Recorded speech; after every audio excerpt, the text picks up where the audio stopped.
Hi there. The big event tonight from the Democratic National Convention in Chicago will be Minnesota Governor Tim Walz formally accepting his party's nomination for vice president and taking that opportunity on this national stage to introduce himself to much of this country that still doesn't know a whole lot about who he is. They may have heard him referred to as Coach Walz from his high school football days, or also may have heard about some of his Army National Guard background, but he has a lot to do to reveal who he is, what he stands for as Vice President Harris's running mate.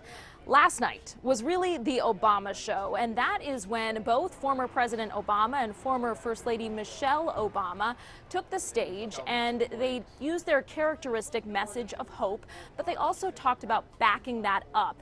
Michelle Obama led the audience in a call and response about not being anxious about whether the United States was ready to elect someone like Vice President Kamala Harris, but about getting out there and doing something to be sure that she was elected.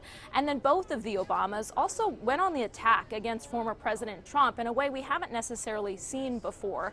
And they talked about how we didn't need to see another Trump presidency, former President Obama saying that the sequel is always worse than the original.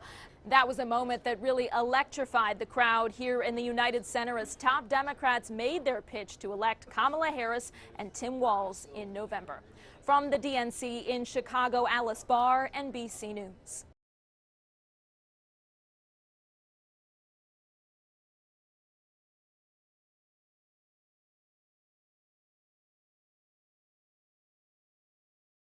Tonight, we'll hear from former President Bill Clinton before Governor Walz formally accepts his party's nomination for vice president. Former President Trump holding an event in North Carolina on national security today after talking crime in Michigan yesterday. From the DNC in Chicago, Alice Barr, NBC News.